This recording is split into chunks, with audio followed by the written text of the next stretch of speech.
Welcome, everyone, to Wednesday Night at the Lab. I'm Tom Zinnan. I work at the UW-Madison Biotechnology Center. I also work for the Division of Extension Wisconsin 4-H. And on behalf of those folks and our other co-organizers, PBS Wisconsin, the Wisconsin Alumni Association, and the UW-Madison Science Alliance, thanks again for coming to Wednesday Night at the Lab. We do this every Wednesday night, 50 times a year. Tonight, it's my pleasure to introduce to you Alvin Thomas.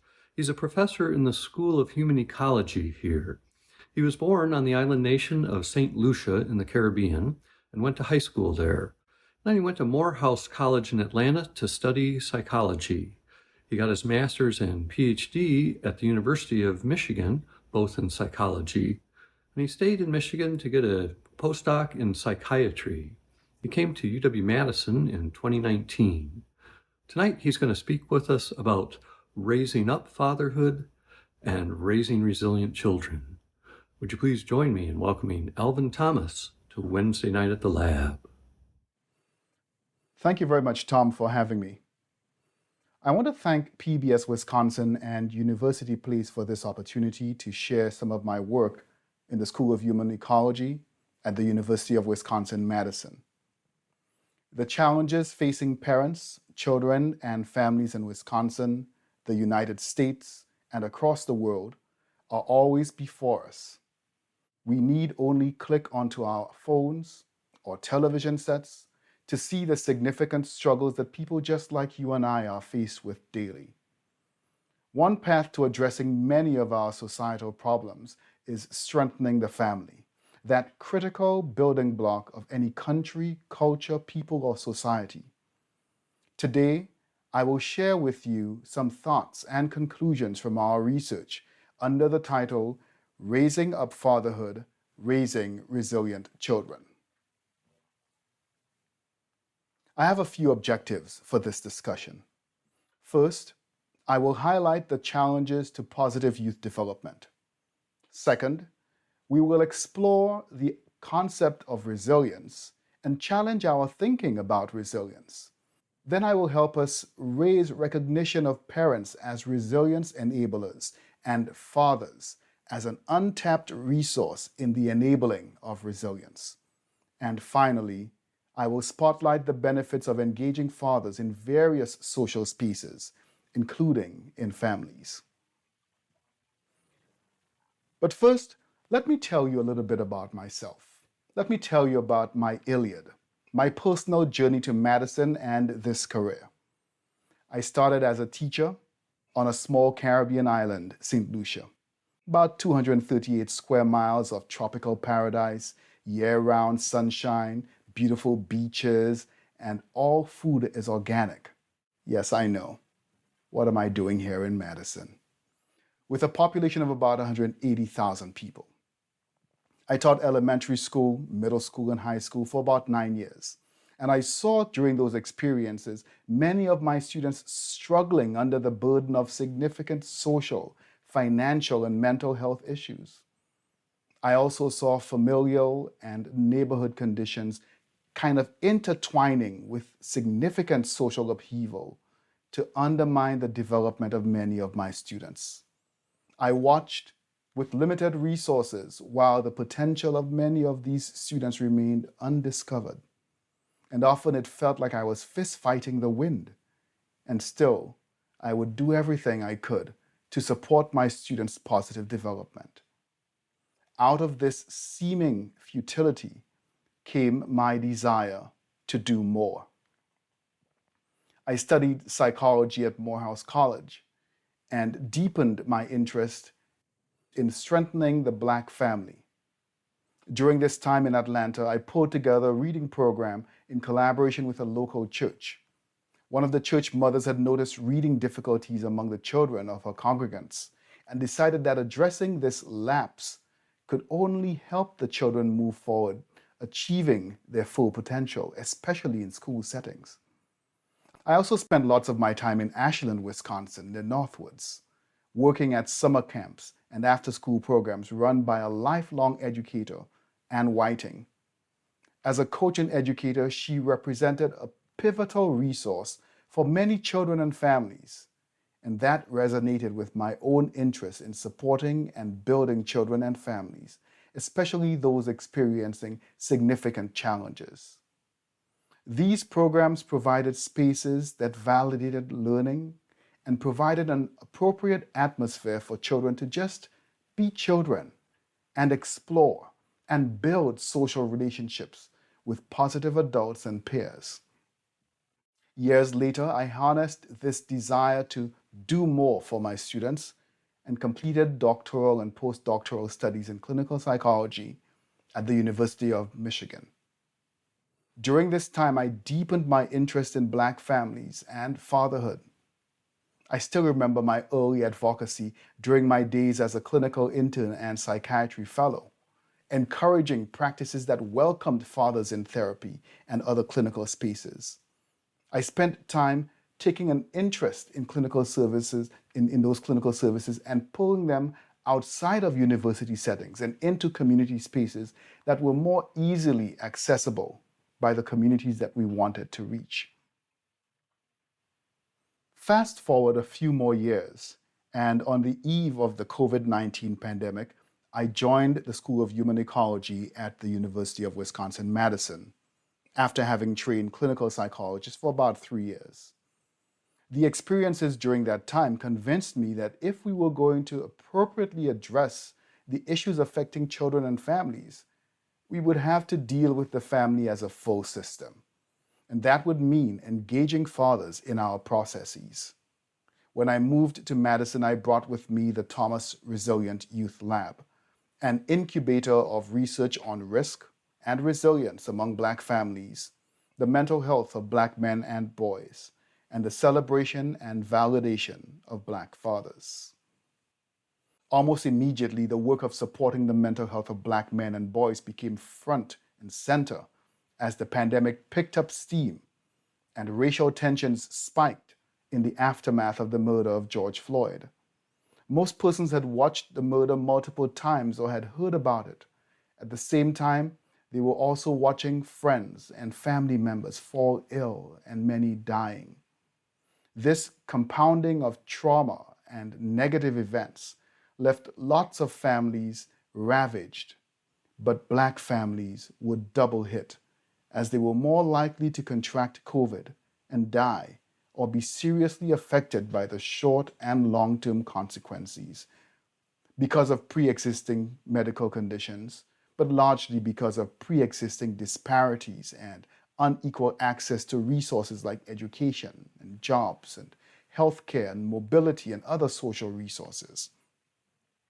I wrote about the effects on Black men and boys in the Milwaukee Journal Sentinel, but also partnered with community organizations like Rebalanced Life Wellness Association and hosted a Black male support group on Facebook, which welcomed all contributors, though the discussions were often specific to the emotion and mental health needs of Black men and boys. The initiative was very well received by men and their supporters across the United States, in the Caribbean, and even in Europe. We were aware of the significant risks faced by Black men and boys, but also aware, in general, of the many challenges that children face throughout their development.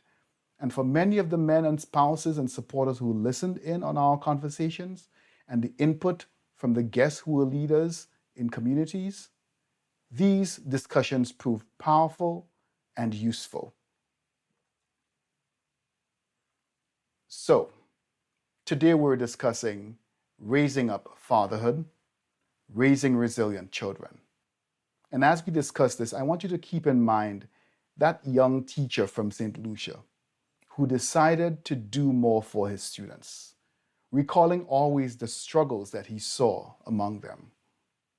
From your own experiences, and maybe from those of others, you could probably identify some hurdle, some condition or situation or environment that represented an unnecessary difficulty for you growing up, or a situation that would make it difficult for a young person to reach their full potential.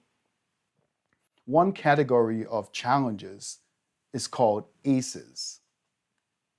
ACEs stands for Adverse Childhood Experiences, and they represent kinds of adversity that children face in their home environment. These are often, but not always, experienced as traumatic, but the experience always redirects significant energy and effort away from a child's positive development. And there are three general types of ACEs, or adverse childhood experiences. That's abuse, neglect, and household dysfunction. Abuse includes inappropriate physical, emotional, and sexual interactions with a child. Neglect can be physical or emotional. And household dysfunction includes experiences like the mental illness of any member of the family, but especially the primary caregivers, incarceration of a relative, intimate partner violence, substance abuse, and divorce or separation. These adverse childhood experiences are pretty widespread among children in the United States. According to a 2018 report on trends among children, about 45% of children have experienced at least one of these adverse childhood experiences. Parental separation and economic hardship are the most common ACEs, regardless of race and ethnicity, though children of different races and ethnicities do not experience ACEs equally. National percentages of children experiencing at least one ACE reveal highest percentages among Black children, 61%, and Hispanic children, 51%. This high prevalence of ACEs among Black and Hispanic children requires the application of more coping mechanisms, more resources, more support, more scaffolding. But often these resources are in short supply because of disproportionate access and outdated policies. In 2019, among a sample of 144,000 adults across 25 states in the US, 61% of these adults reported experiencing at least one adverse childhood experience. Nearly 1 in 6, or about 16% of adults, have experienced 4 or more ACEs, and women and several racial and ethnically minoritized groups remain at greater risk for experiencing a high number of ACEs. These ACEs also represent billions, yes, with a B, billions of dollars lost in medical cost, early mortality or death, lower productivity, days of work lost, and cost of long-term mental health problems.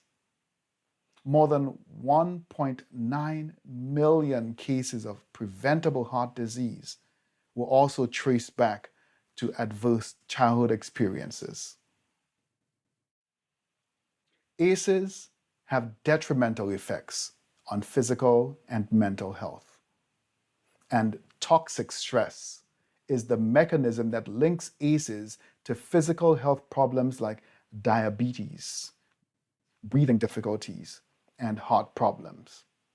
When an individual experiences an adverse experience like neglect or abuse during their childhood, the body responds with a heightened stress response like anxiety, high heart rate, hypervigilance, continuous flow of stress response hormones like cortisol and adrenaline. This response to long-lasting and serious stress without the benefit of support from caregivers or other coping mechanisms can wreak havoc on the body's systems. ACEs and experiences like racism and community and family violence and dysfunction are connected to toxic stress. Toxic stress is also connected to mental health problems like poor school performance, depression and anxiety symptoms, even PTSD, suicide, and drug use as an adult. Resilience is predicated on the presence of risks. The ability to reduce toxic stress or mitigate it with positive coping resources will tilt the balance between the likelihood of positive and negative outcomes. More so, preventing ACEs altogether eliminates toxic stress and further tips the balance in the favor of positive outcomes. Therefore, when factors like strong, consistent relationships with a positive adult, access to positive coping strategies, and some internal, possibly biological predisposition to overcome, when all of these are present, then positive outcomes are more likely for children, even when risks are present. These factors are at the core of resilience, especially for children. But the story is not that risks exist. We know that. The story is that resilience is possible. Most of our conversations about resilience, though, often focus on strengthening the individual without adequate focus on environmental and contextual change. This image here is informed by the story of Sisyphus. Sisyphus is a figure from Greek mythology who became infamous for his general trickery and for twice cheating death. But he was ultimately punished by Zeus, who sentenced Sisyphus to forever rolling a boulder up a hill in the depths of Hades. So Sisyphus continues to roll that boulder up the hill, suggesting some level of resilience, right? Continuing to thrive in the face of major risks, in this case, this punishment that he has been meted out. But think of Sisyphus's position. What if somebody were to ground or grade that hill so it becomes a flat paved road? Sisyphus could be more successful at his task and roll the boulder along with ease. Well, what if the boulder were chipped down to becoming a small pebble so that Sisyphus could carry it in his pocket instead? Then he could focus on other more meaningful tasks. True resilience requires that we strengthen the individual's chances of success in the current environment and in future environments, but also that we reduce the current contextual adversity, thereby liberating the individual, liberating the child to pursue their full potential. So let's talk a little bit about context, the ecological system within which a child develops. The model here accounts for the individual, interpersonal, organizational, and societal influences on child development. We see here in the first part of the model that the child's ecological environment or context starts with themselves and those closest to their child, like their family members, their friends, friends of the family, adults at school, those who make up the child's most intimate social connections. And in this second part of the model, there are the interpersonal influences, that is, the interactions between the home and person and groups outside of the home.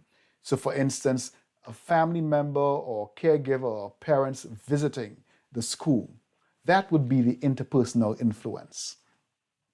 The third tier of influence from the child's context or environment includes the influence from organizations that directly or indirectly impact the child and their family and community, like the community church, the school, the parents' place of work, the police, and health and social service organizations.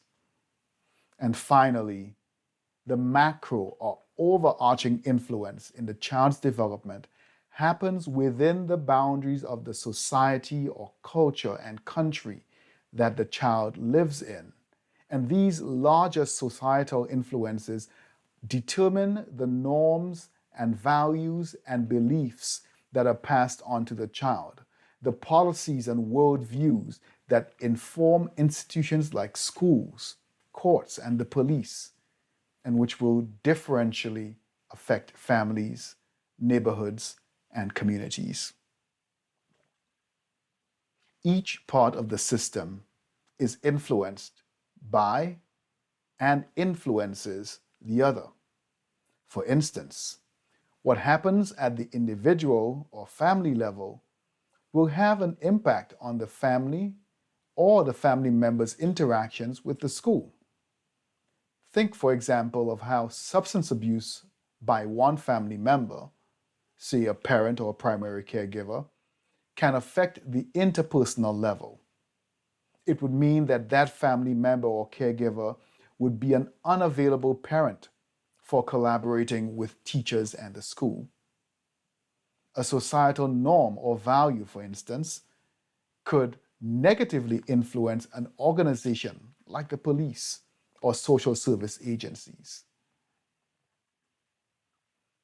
Understanding that context matters in predicting the effect of risks on resilience and in predicting future behaviors and outcomes for children, the Thomas Resilient Youth Lab, or the TriLab for short, functions based on a model where a child's behaviors, desirable and undesirable, are understood as being influenced by factors related to their family, the neighborhood or zip code in which they reside, the friends to whom they are exposed at school and in their neighborhood, and even online, and of course, the child's own predispositions. This model holds regardless of whether we are interested in understanding violence or aggression, school performance, bullying, suicide, or the likelihood to attend college. Family, neighborhood, peers, and individual factors, as you will see in this model and the arrows between these models, have bidirectional effects on each other, meaning that while the neighborhood could have a negative or positive effect on the family, the opposite is also true, that the family could have a negative or positive effect on the neighborhood. And so you will see that with the double-headed arrow. Neighborhood, peers, and individual factors interact to predict or help us understand children's outcomes, both in the present and long term. But this model also has to take into consideration the current impact of recent and historical events on current lifestyle and life chances for different groups. So, for instance, we think of the influence of racism and discrimination on societal systems and its effects on institutions, organizations, and their policies, and how these influences and policies differentially impact racially marginalized children and families. So let me go into sharing with you a little bit about some of the findings from a few studies that I've conducted that explored the effects of risks on children and how different resilience enhancers like parents counter the possible negative outcomes from exposure to risks. When we think of certain neighborhoods, when we think of poorer neighborhoods, disadvantaged neighborhoods, they're often characterized by high crime rates, drug activity, violence, and other kinds of disadvantages that we expect, usually in poorer urban neighborhoods. These characteristics, these neighborhood characteristics, have been associated with higher levels of psychological difficulties or mental health problems, and higher levels of violence for youth who live in these neighborhoods and call it home. Black adolescents are more likely than their white counterparts to live in poor urban neighborhoods. They are also more likely to suffer negative outcomes, including violence victimization. While that is true, it is also equally true that not every Black child, not every racially marginalized child who lives in these settings will become violent or has the greater propensity for violence. We will explore why that is different for some kids. In a study of 553 Black adolescent boys in inner city Chicago, boys were about an average of about maybe 11 years old, we wanted to understand how experiences of violence affected these Black boys' feelings of safety and what could be done at the community level to help make these boys feel safer in their own neighborhoods. So we asked a number of questions about the kinds of experiences that they had had and their different perceptions of safety and what was related to safety in their neighborhoods. We found very high levels of violence exposure.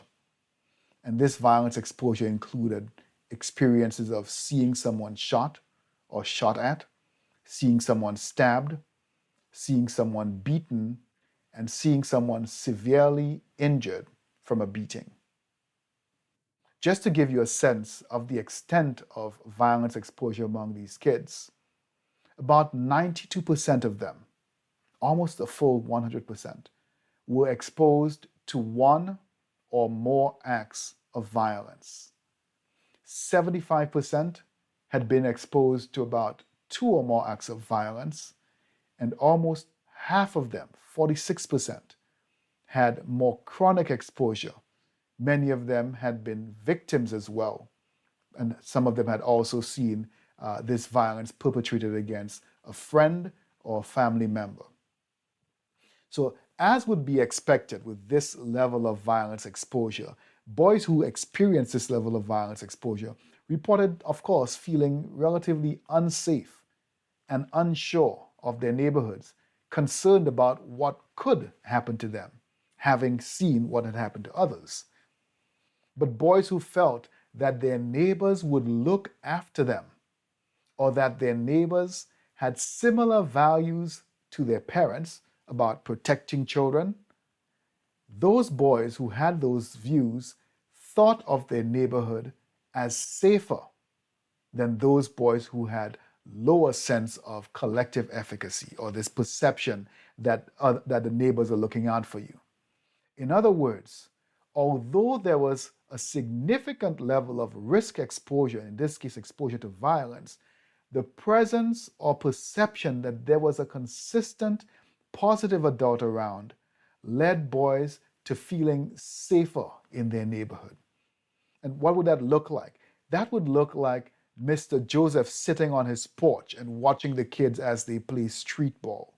That would be Miss Rose peering through her window as the boys walk down the street to go to the basketball court or the football field. Recognizing the presence of these adults who are aiming to protect their children, protect the neighborhood's children.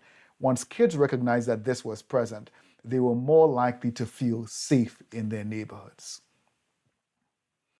We used data from a Fragile Families study.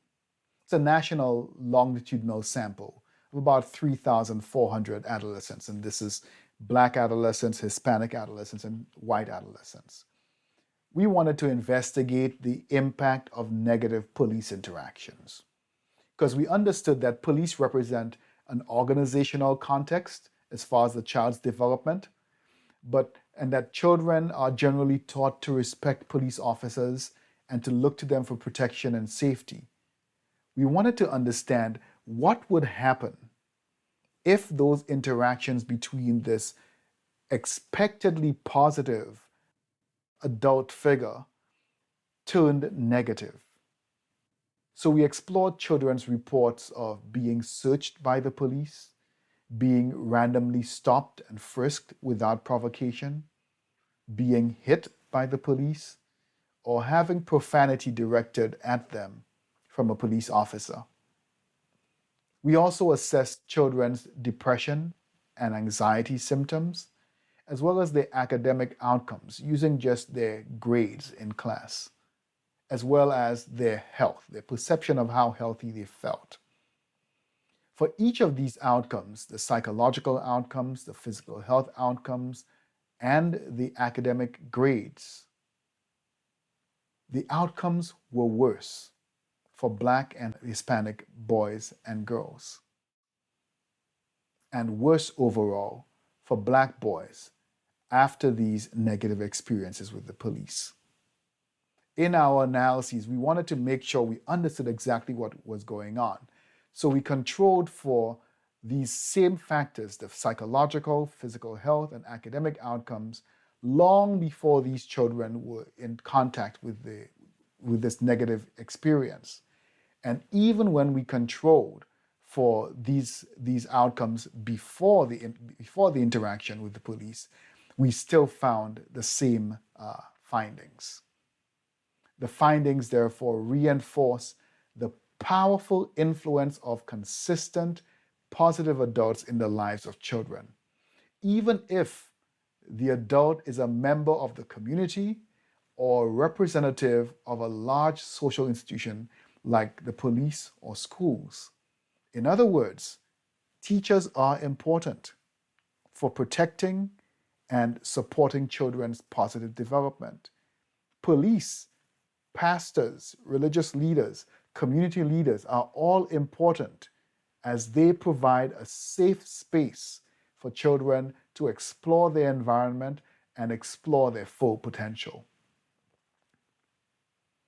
We are aware that historical and current representations of racial marginalization, that is, racism, segregation, discrimination, and prejudice, disproportionately affect Black boys, often putting them in social situations that reflect the institutional and structural challenges that make it difficult for them to become their true selves and reach their fullest potential. These long-term effects of societal, organizational, and interpersonal risks are linked to negative outcomes. But some resilience factors may help to soften that blow. However, we also recognize that changes to societal institutions and policies would altogether eliminate those negative experiences for Black youth.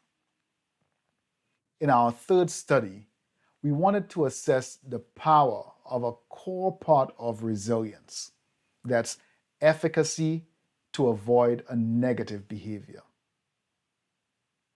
Efficacy to avoid violence, for instance, is the child's belief that if they have the opportunity to engage in a violent behavior, that they would feel comfortable and safe to not engage. So this study used the same sample of these 553 Black boys that I spoke about earlier from the inner city Chicago neighborhoods who had witnessed significant violence in their neighborhoods. What we found in this study was that those boys who had witnessed more violence and who also thought that their friends engaged in violence and that their friends wanted them to also engage in violence were more likely to eventually enact violent or aggressive behaviors.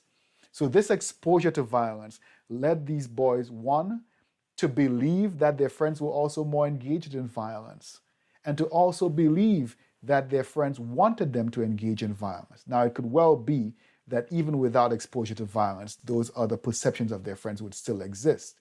But when those three things came together, the likelihood of these kids engaging in a violent or an aggressive act was increased.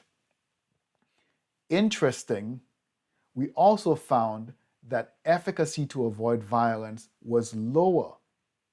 And remember, this is the resilience factor. It was lower if adolescents witnessed violence and believed that their friends would encourage them to enact violent behaviors. So if they saw or heard about violence, lots of violence, and they also believed that their friends wanted them to engage in violence, these boys were less likely to feel powerful or efficacious in avoiding violence if the opportunity arose. But parents' messages to their children, specific though, it had to be specific to messages about avoiding violence. Those messages made youth believe more in their ability to not engage in violent or aggressive acts. More importantly, this belief in their ability to not engage in violence or aggressive acts led to fewer violent behaviors, which suggests to us that parents emerge as a crucial resource in building and enhancing their children's resilience through something as simple as these positive conversations. But it also means that parents need support in how to have these positive conversations in a way that's both developmentally appropriate but also useful for the child, so that parents are not transmitting their own trauma or their own anxiety onto children as they're having these really important conversations about avoiding violence or avoiding early sexual initiation or other negative behaviors. We wanted to see if this finding was maintained over time. That is, are parents able to help build this efficacy and to improve outcomes for their children simply by engaging their children and sharing these positive values and norms and beliefs with them about specific risks? We also wanted to see if resilience was present in the form of efficacy to avoid violence. And so we pulled again these same boys that we've been talking about from these Chicago neighborhoods, and we examined data instead at this point from these boys when they were in 5th grade and again when they were in 7th grade, to allow us to kind of take a look at that longitudinal effect. We found that exposure to violence at 5th grade predicted youth engaging in violent acts at 7th grade. That's about 2 years later. And that exposure to violence, experiencing violence, also undermined or weakened boys' resilience, in this case, their efficacy to avoid violence. So if they had witnessed violence at 5th grade, then by 7th grade, they felt a little bit less sure about their ability to avoid violence because norms had been passed down to them through these experiences, through witnessing these experiences, these norms that suggested and strengthened the idea of engaging in violent acts. So we wanted to see whether or not parents could do anything to lessen that impact of exposure to violence on children. If efficacy to avoid violence was high at grade 7, then boys were less likely to engage in violence. So efficacy to avoid violence, that resilience factor, definitely helped to prevent a negative outcome. Now, as far as parents being able to enhance resilience, did we find anything? Yes. We found that almost 2 years after being exposed to violence, those boys whose parents had spoken to them more about avoiding violence, they engaged in fewer violent acts. In other words, across time, across 2 years of experiences, parents were still able to provide sufficient support to help mitigate or lessen the impact of a risk exposure on negative outcomes. So, let's expand our discussion around parents and what parents are able to do and how they're able to support children. Who are these involved parents who are enabling resilience in their children and increasing the chances of positive outcomes? Well, it wouldn't surprise you to know that these are both mothers and fathers. But only over the last 3 decades have we begun to see a serious level of interest in the influence of fathers. In general, we have assumed that fathers are less involved or don't want to be involved. We assume this even more so for Black fathers and those who may not share the same home as their child. The data, however, tells us that this is not true, that Black fathers are actually the most involved across multiple domains of childcare and involvement, with increased involvement in their children's lives through their child's development. Society also applies a historical default to maternal parenting and traditional roles of fathers and mothers, to the detriment of the entire family system and the exclusion of fathers in these sacred family spaces. So, who are these fathers? Who are fathers? Fathers are male adult figures who play a critical role in the health and development of the child. These, of course, can be determined by culture and family structure. And so you could have biological fathers. You could have non-resident fathers, that is, fathers who do not share the same house with the child, don't reside in the same home with the child, but remain ever so involved and interested in the lives of their children. You have kinship fathers. These are grandfathers, uncles, cousins, who step in and play the role of father, whether the biological father is present or not, as a way of subsidizing support for the family and subsidizing support for the child's development. What does father engagement look like? And so often when we think of engaging fathers, we try to figure out what exactly are fathers supposed to be doing. And I'll give you a few examples of what fathers are already doing. And of course, it's not an exhaustive list, but fathers are currently engaged in prenatal support and continue to be actively engaged throughout the pregnancy and beyond. Fathers attend appointments, prenatal appointments, attend child care well visits with their children and with their partners. Fathers are supporting mom's health and nutrition throughout the pregnancy and supporting mom's health beyond the pregnancy. Fathers are supporting their own health and supporting the child's needs, taking their children to services, or at least expressing interest in taking them to services in some cases. Fathers are also engaged in a range of parenting practices, from caregiving and play to child-related decisions like healthcare and support.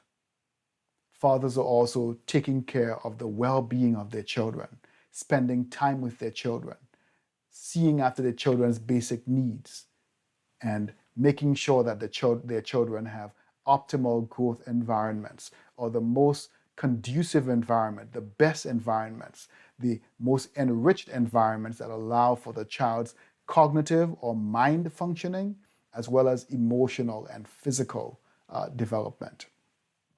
You will see a lot of the photographs that I use here are from a group called Dad Gang.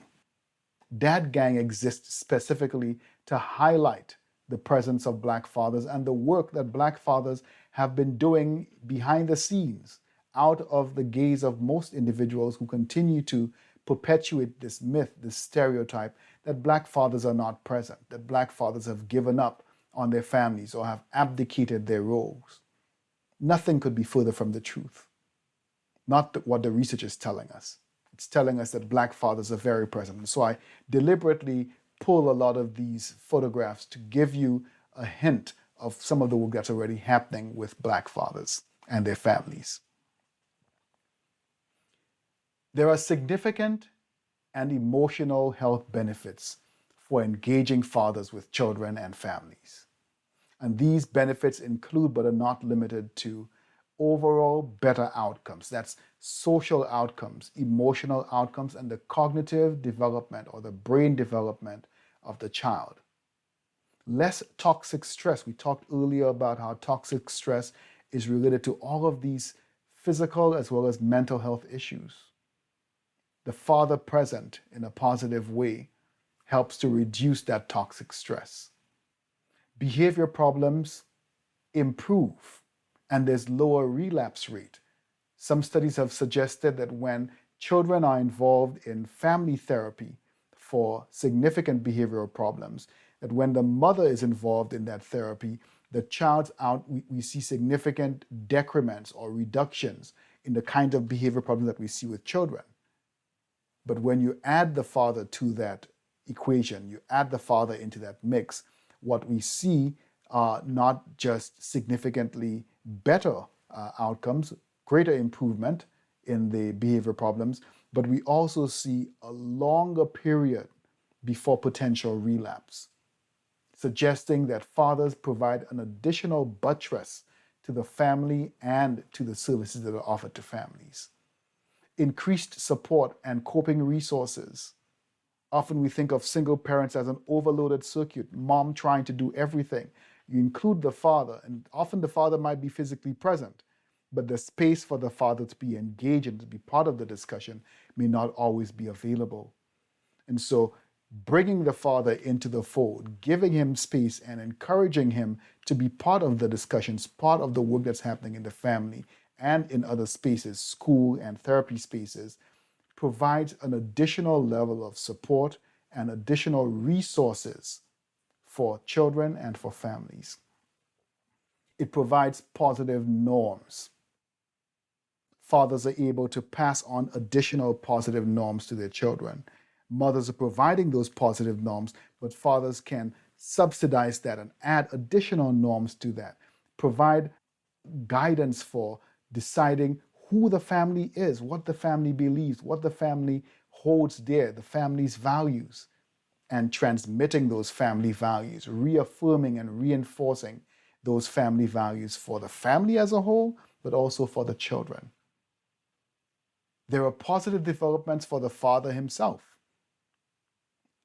Some studies conducted in Flint, Michigan, by colleagues at the University of Michigan, Cleopatra Caldwell, with the Father and Sons program, found that when Black fathers and their young sons were brought together in this 10-week program, fathers who had concerns about their alcohol use saw significant reductions both in their intention to use alcohol and in their actual use of alcohol, suggesting that grounding fathers in the overarching larger goal of protecting and supporting and encouraging the positive development in their children had a positive effect for both the child but also for the father.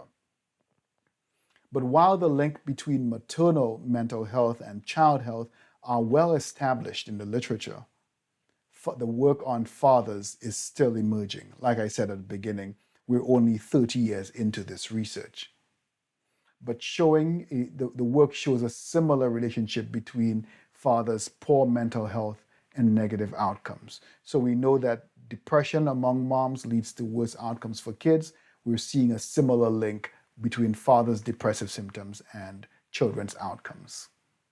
In a recent study conducted in the city of Milwaukee, myself and a colleague from the School of Social Work talked with new and expectant Black mothers and fathers to learn about their pregnancy experiences and to discover from them what resources exist in their communities and to conduct a needs assessment within the population.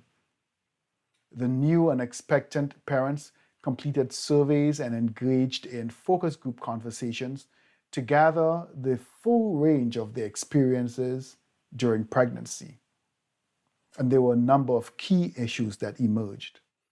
First off, we noticed that there was a very high level of father involvement through the pregnancy.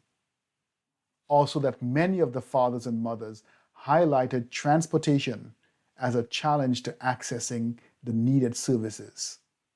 And fathers spoke of the inconsistency of the services available to them and a general feeling of being unwelcomed, an atmosphere in these provider spaces that did not make them feel like they were wanted in these spaces.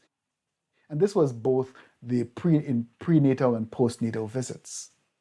Fathers talked about feeling unincluded in consultations when their partner was with the care provider.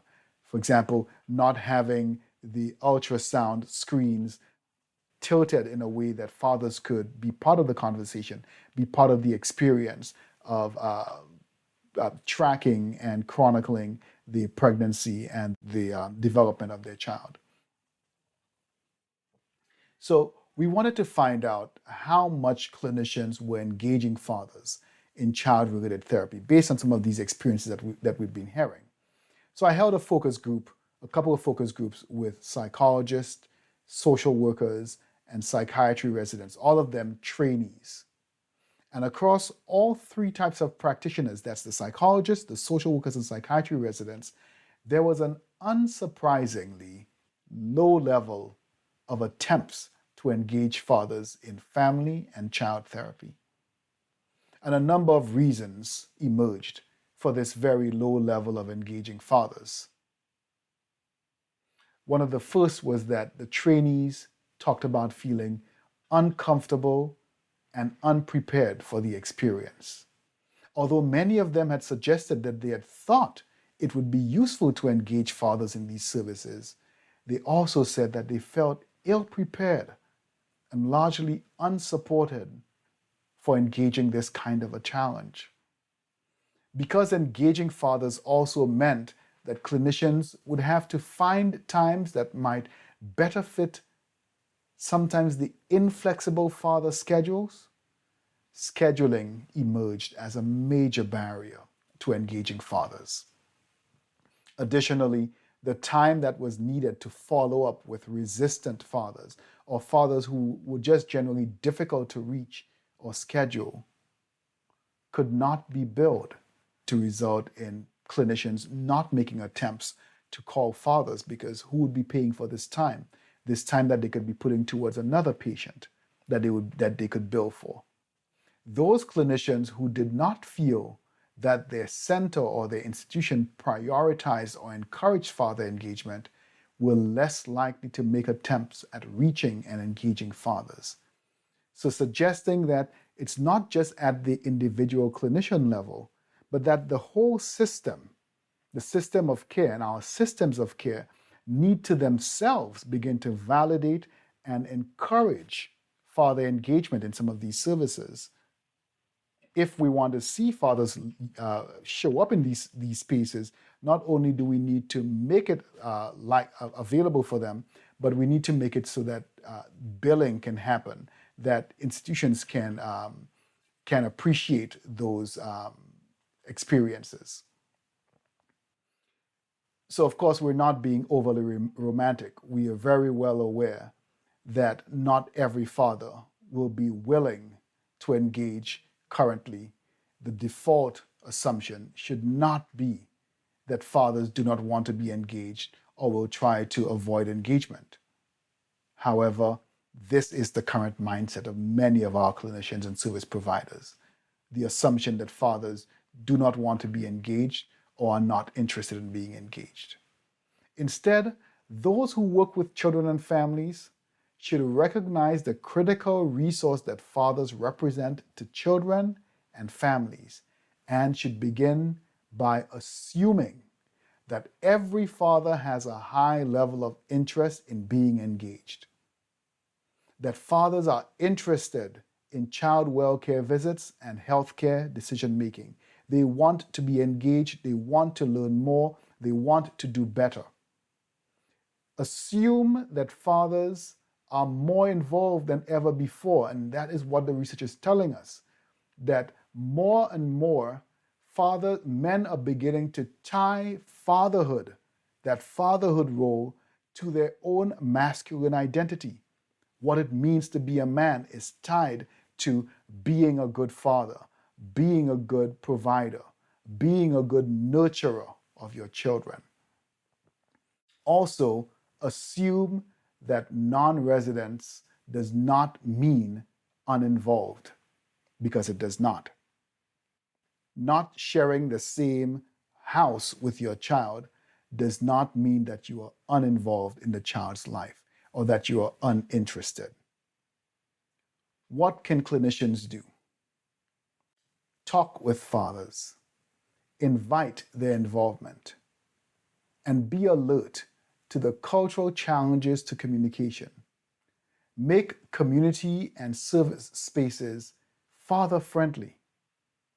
Create father-affirming activities as part of child and family services, and ensure the longevity of programs and services and resources that are made available to fathers. Often, from what we're hearing from fathers, these resources pop up and they disappear very shortly after, just as fathers begin to trust them. And that kind of an experience further undermines fathers' trust in future programs and resources.